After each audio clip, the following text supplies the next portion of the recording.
جس نے تعویذ لٹکایا اس نے شرک کیا. شمس الرحمان بنو سے.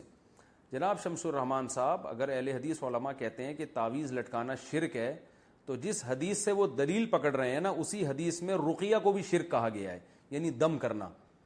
حالانکہ رقیہ کو اہل حدیث علماء بھی مانتے ہیں کہ شرک نہیں ہے.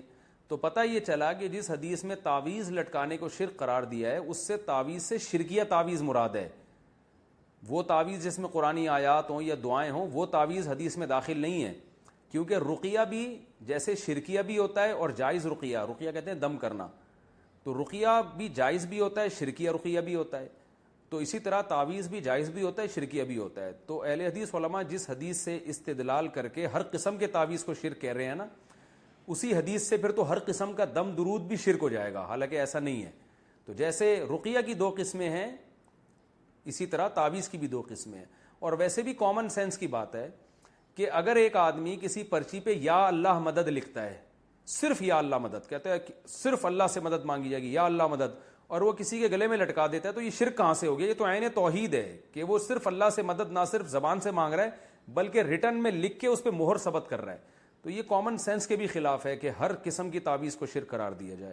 باقی تعویذ کے جواز کے دلائل کیا ہیں، اس پر میں مستقل کلپ ریکارڈ کروا چکا ہوں، میں اس کو ابھی ریپیٹ نہیں کروں گا. پھر بھی ایک بات ضرور ہے کہ یہ عمل پسندیدہ نہیں ہے. بہرحال یہ ذہن میں رکھیں، اللہ سے مدد مانگے زبان سے، پرچی لکھ کے لٹکانے کی کیا ضرورت ہے، بس زبان سے مدد مانگیں، اس کی زیادہ فضیلت ہے، دعا کی فضیلت ہے.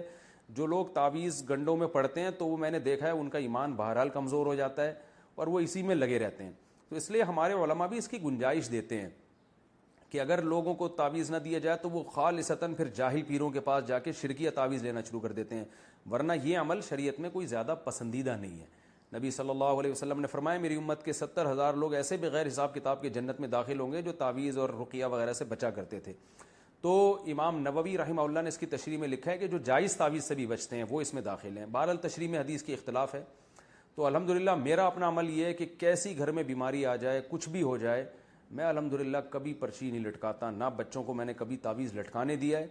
میرا اپنا ذاتی عمل یہی ہے کہ کوئی بہت مجبور ہوگا تعویذ مانگے گا تو میں اس کو لکھ کے دے دیتا ہوں، کیونکہ کمزور ایمان والے لوگ ہیں، تو نہیں دو تو کہیں شرکیہ تعویذ نہ لے لے جا کے.